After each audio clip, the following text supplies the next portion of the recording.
काशीनाथ सिंह के उपन्यास काशी का 80 के पिछले एपिसोड में हमने चर्चा करी कि किस तरह मंडल के ऊपर कमंडल भारी पड़ने लगा था।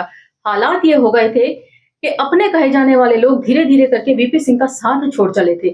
पूर्वांचल के नेताओं की हालत भाजपाइयों ने इतनी बुरी कर दी थी कि उन्हें देखते ही वह नारा लगाने लगे थे, ठाकुर बुद्धि यादव बल, झंडू हो गया जनता दल। और जितने भी 80 घाट पर रहने वाले आदिवासी थे वे सब के सब राम भक्त हो गए थे और नारा जो है वो हर हर महादेव से शिफ्ट होकर जय श्री राम हो गया था। ऐसे में लेखक का मन भी करता है कि वे क्यों ना कार सेवा का फायदा उठाएं और अयोध्या जाकर आंखों देखा हाल पता करें, लेकिन उनके मित्र उन्हें सख्ती से इस बात के लिए मना करते हैं। वे कहते हैं कि हम कितना भी बदल लें लेकिन हमारे अंदर जो है वो संस्कार जिंदा रहते हैं, जात पात जिंदा रहती है और कहीं गलती से कार सेवकों के साथ हमारे मुंह से भी जय श्री राम का नारा लग गया और कहीं लेने के देने ना पड़ जाए ऐसा करने पर। लेकिन वहीं पर वो एक जायज सवाल उठाते हैं, वे ये कि जितने भी भाजपाई नेता हैं या भाजपा को सपोर्ट करने वाले लोग हैं उनमें से एक भी कभी महंगाई को लेकर सड़क पर नहीं उतरा। एपिसोड हमने यही खत्म किया था और आज हम चर्चा उससे आगे लेकर चलेंगे। तो चलिए मेरे साथ। जय भीम, मैं शालिनी और आप देख रहे हैं अंबेडकर नामा। कर्फ्यू के पहले की शाम, शायद 28 अक्टूबर, 80 का हर कार सेवक अयोध्या के रामलला के साथ हॉटलाइन पर प्रत्येक 10 मिनट पर नई नई अफवाहें। अडवाणी नजरबंदी से फरार अयोध्या में, अटल बिहारी गिरफ्तार, मुलायम सिंह को दिल का दौरा, अयोध्या में तैनात सेनाओं में बगावत, वीपी सिंह अस्पताल में, गत रात राम सेवक हनुमान जी ने गदा से मस्जिद की गुंबद उड़ा दी, रामलला ने कार सेवकों की कमान खुद संभाल ली, आदि आदि। तो अफवाहें कितना उस वक्त इनका बाजार गर्म था। अफवाहों का अफवाहें ही हैं जो जंगल की आग की तरह सबसे तेज फैलती हैं।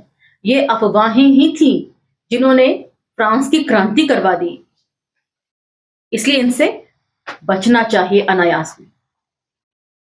दूसरी ओर सड़क पर झांझ, करताल, शंख, थाली जैसे बाजों समेत कुछ बच्चों का जमावड़ा। बूढ़े बच्चे राम भक्त भी अलग अलग रास्तों से अयोध्या के लिए रवाना किए जा चुके थे। कुछ हैं जो अयोध्या के रास्ते में गिरफ्तारी दे चुके थे और कुछ यहीं देंगे। इस पार की पब्लिक को सुनकर अशोक पांडे ने कहा, बचपन में एक कहावत सुनते थे, परले राम कुकुर के पाले, खींच खींच के ले गए खाले। तब इसका मतलब समझ नहीं आया था, लेकिन आज आ रहा है। राम कुकुरों के पाले पड़ेंगे तो उनका अंजाम वही होगा जो नजर आ रहा है। मित्रों, अशोक पांडे नेता हैं, जनप्रतिनिधि नहीं। जनप्रतिनिधि तो 80 पर एक ही शख्स है, रामजी राय, जो बच्चन की बेंच पर बैठा वह सारा तमाशा देख रहा था। रामजी राय को कई चीजों से परहेज है, खड़ी बोली से, फूलमाला और माइक से, मंच और लाउडस्पीकर से। उन्हें भोजपुरी गालियों का माइक टाइसन कहा जाता है। यह भी कहा जाता है कि नगर सेठ ने कभी अखबारों के जरिए यह ऐलान कराया था कि जो कोई भी रामजी राय से एक भी ऐसा वाक्य बुलवा दे जिसमें गाली ना हो, उसे 1.25 लाख रुपए का इनाम। और आज भी वह इनाम अपनी जगह है। जब 80 के सभी नेता वीपी को गच्चा दे गए, अकेले राय साहब थे जो रजवा की डूबती नैया का डाना संभाले हुए थे। उनका कहना था कि अगर चंद्रशेखर पीएम हुए तो बाटी चोखा राष्ट्रीय भोजन, खो-खो राष्ट्रीय खेल, सुरहा ताल राष्ट्रीय कार्यालय और भूसड़ी पीएम ऑफिस होगा। गाली के लिए क्षमा प्रार्थी हूं। राय साहब का गला ही लाउड स्पीकर है और लाउड स्पीकर से निकलते रहते हैं ईंट पत्थर गोले। बहुतों को उनसे बतियाना अपना मुंह पिटाना लगता है। वे कई दिनों से कार सेवकों को जुटाने वाले राम भक्त राधेश्याम के पीछे पड़े थे।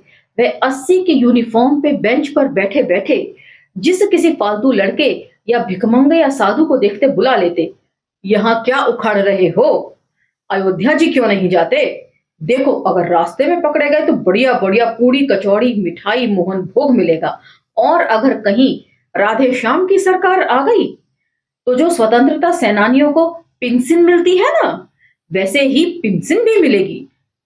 तंज कस रहे हैं। और अगर लाठी गोली खाके टे बोल गए तो सरग कहीं नहीं गया। इधर 80 पर भूसड़ी के क्षमा प्रार्थी हूं, दांत निपोरे गली गली घूम रहे हो, विश्वास ना हो तो पूछो राधे श्याम से, मतलब विश्वास ना हो तो। राय साहब को देखते ही सारे राम भक्त हाथ जोड़ लेते थे।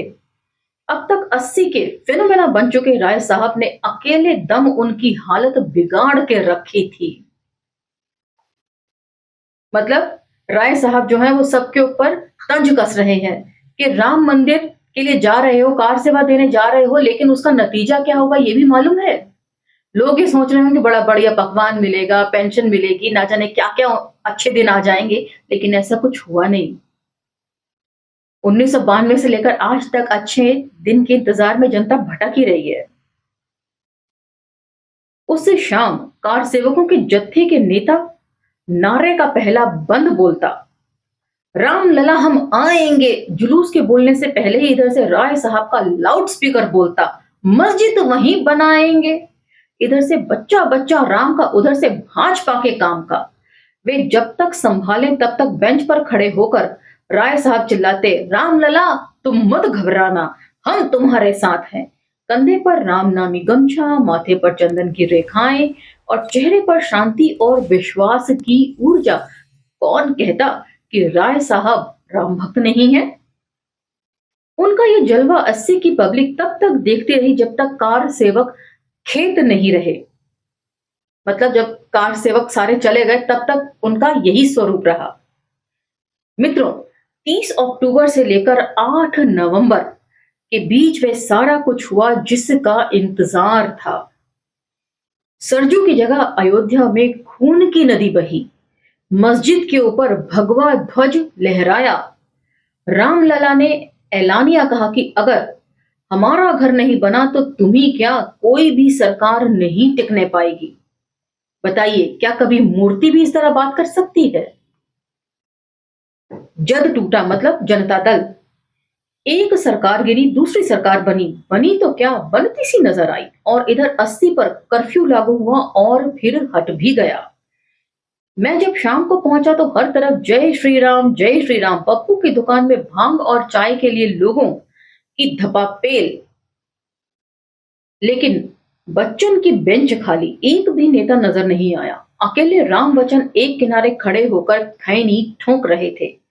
उन्होंने मुझे देखते ही कहा, सब लोग दिल्ली लखनऊ गए हैं, कुछ सरकार बनवाने और कुछ अगले चुनाव की तैयारी में, और कुछ ये देखने के फायदा किधर है, आइए इधर ही बैठते हैं। हम बाहर ही बेंच पर बैठ गए।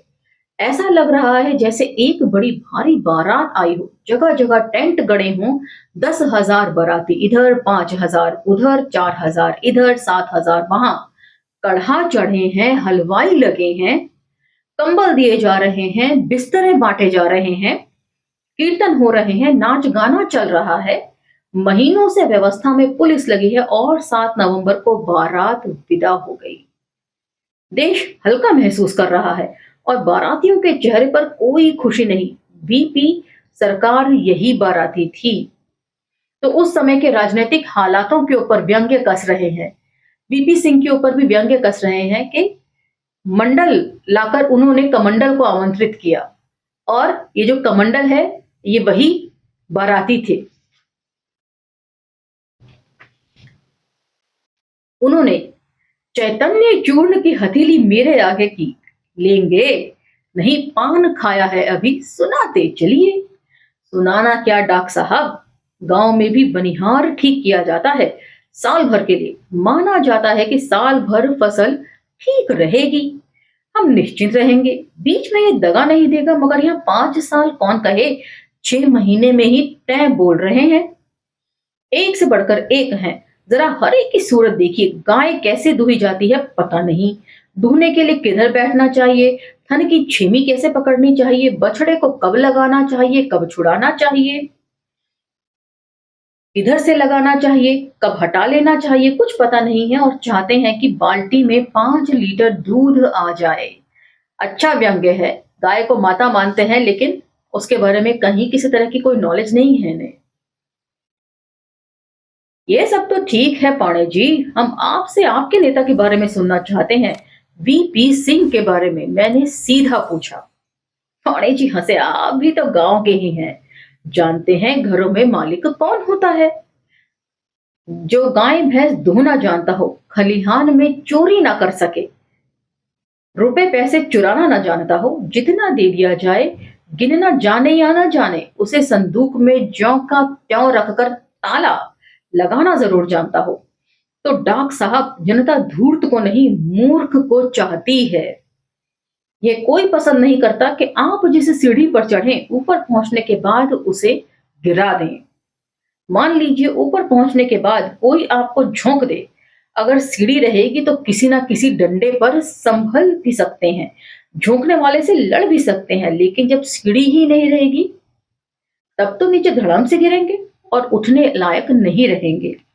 और जानते हैं सबसे बड़ी गलती क्या की उन्होंने? आपने अपनी लड़ाई शुरू की थी खेतों से, खलिहानों से, यानी उत्पादन की जमीन से, जहां चीजें पैदा की जाती हैं। ये वह जमीन थी जहां कांग्रेस भाजपा लाचार हो गई थी। आपके आगे भाजपा घिघिया रही थी, भीख मांगने की स्थिति में थी। अच्छा 5 सीटें दे दो, 4 ही दे दो, कोई बात नहीं, 2 ही दे दो। तो इस चीज को जरा गौर फरमाइएगा। आज जो लोग चुनाव हारने पर राहुल गांधी को नसीहत देते फिरते हैं कि उन्हें राजनीति छोड़ देनी चाहिए, चुनाव नहीं लड़ना चाहिए, ये विवरण जो है, एक्सप्लेनेशन जो है वो उनके लिए है। किस तरह भीख मांग मांग के एक एक दो दो सीटों की भाजपा आज सत्ता पर काबिज हुई है। शायद यही वजह है कि वो अपने विरोधियों की सीटें पहले के मुकाबले ज्यादा होने की वजह से चिंता में है, क्योंकि इन्होंने भी ऐसे ही सत्ता हासिल की है। लेकिन आप वहां से चले आए बाजार में, शहर में, जहां चीजें बेची जाती हैं। यह आपकी लड़ाई का मैदान नहीं था, ये वह मैदान था जहां किसी भी सूरत में आपको वह ले आना चाहते थे और आप चले आए। नतीजा सामने है। कहते कहते अचानक खड़े हो गए पाणी जी। आप तो रहेंगे अभी, मैं नहा निपट कर आ रहा हूं। अगली शाम पता चला कि पाणे जी भी पटना 80 नशे में चूर था, थोड़ा भांग के और थोड़ा जय श्री राम के, और रहा सहा अध्यक्ष जी की सरकार के। 80 के कितने लोग बलिया के थे और कितने बनारस के, कहना मुश्किल था। पूरा माहौल पिकनिक और जश्न का था। उस रात हर 80 वासी के घर में एक बगीचा हो गया था, जिसमें मकुनी और चोखा और अरहर की गाढ़ी दाल बनने जा रही थी। मतलब क्या खाएंगे क्या पिएंगे वो भी लोगों को बताया गया था, और सब लोग वही पका रहे थे। जाने कैसे मेरे पांव अपने आप घाट की ओर बढ़ चले एक मुद्दत के बाद, और जा पहुंचे उसी बोधि वृक्ष के नीचे जहां 2 साल पहले जनता के कवि, जनता के बीच बैनर तले कवि सम्मेलन हुआ था। नामवर जी की षष्ठी पूर्ति के अवसर पर, जब नागार्जुन थे, त्रिलोचन थे, केदारनाथ सिंह, अरुण कमल, भगवत रावत, अब्दुल बिस्मिल्लाह और भी कई लोग थे। आज कोई नहीं था। मैं था और खंजड़ी पर गाता एक जोगी। इसे पहली बार देख रहा था मैं। हवा में गांजे की खुनक थी और उसके बगल में बैठी एक विदेशी लड़की खंजड़ी पर पड़ने वाली उंगलियों की हरकत को बड़े गौर से निहारे जा रही थी। सुनो सुनो ए दुनिया वालों, ये जग बना है लकड़ी का, जीते लकड़ी मरते लकड़ी, देख तमाशा लकड़ी का। बहुत बेहतरीन कव्वाली है ये। मैं 9वीं कक्षा में थी जब मेरे स्कूल के एनुअल डे पर यह कव्वाली गाई गई थी, इसलिए मुझे ये याद है। इस मौसम में भी धुंधलके में 5-10 लोग घाट पर नहा रहे थे।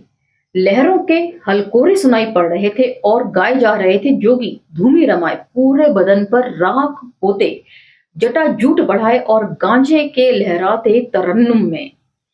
ए दुनिया वालों, ये पालना लकड़ी का जिस पर बचपन में सोए थे, वह गुल्ली डंडा भी लकड़ी का जिससे खेले थे, वह पटरी भी लकड़ी की जिसे लेकर मदरसा गए थे। तो यहाँ पे पटरी का मतलब वो जो पहले तख्त होती थी और उसके ऊपर कलम से लिखा जाता था, उसकी बात कर रहे हैं। वह छड़ी भी लकड़ी की जिससे मुदर्रिस की मार खाई थी। ब्याह का मड़वा और पीड़ा भी लकड़ी का जिस पर ब्याह रचाया था। सुहाग की सेज भी लकड़ी की जिस पर दुल्हन के साथ सोए थे, और बुढ़ापे का सहारा लाठी भी तो लकड़ी ही है। ए दुनिया वाले, अंत काल जिस टिटकी पर मसान जाते हो और जिस चिता पर तुम्हें लिटाया जाता है, सब लकड़ी है। ए दुनिया वालों, ये संसार कुछ नहीं, सिर्फ लकड़ी का तमाशा है। तो इस कव्वाली का जो पूरा सार है वो यहाँ पर लेखक ने लिख दिया है। मित्रों, मुझे कहते हुए ना लाज है ना शर्म कि मानव योनि से बढ़कर बेकार जन्म किसी जीव का नहीं। उसमें भी अगर पढ़ लिख गया तो गया काम से, और पढ़ लिख कर भी कहीं कवि लेखक हो गया तो कौड़ी में तीन समझिए। हर बात में अर्थ हो ना हो तब भी अर्थ। अब इसी निर्गुण को लीजिए, बुरा हो मेरा कि मुझे लगने लगा Connaught Circus within bracket Delhi, Chowringhee within bracket Calcutta, Churchgate within bracket Bombay वगैरह वगैरह चौराहे जरूर हैं जिनके लिए दुनिया सोने की है, चांदी की है, तांबे या कांसे की है। तो यहाँ पर आपने एक बात गौर की, यहाँ पर कलकत्ता और बंबई लिखा हुआ है, और आजकल हम लोग कोलकाता और मुंबई कहते हैं। तो जब ये पुस्तक लिखी गई होगी उस वक्त तक इनका नाम जो है वो रीजनल तरीके से चेंज नहीं हुआ था जगहों का। चलिए आगे बढ़ते हैं। इस बात की है इसलिए अपना भी एक चौराहा है जो दुनिया को लकड़ी का समझता है। इस पर आने जाने वालों में कुछ है जो इसका इस्तेमाल हवन के लिए करते हैं, कुछ डंडा के लिए और कुछ डाणा विद इन ब्रैकेट पतवार के लिए।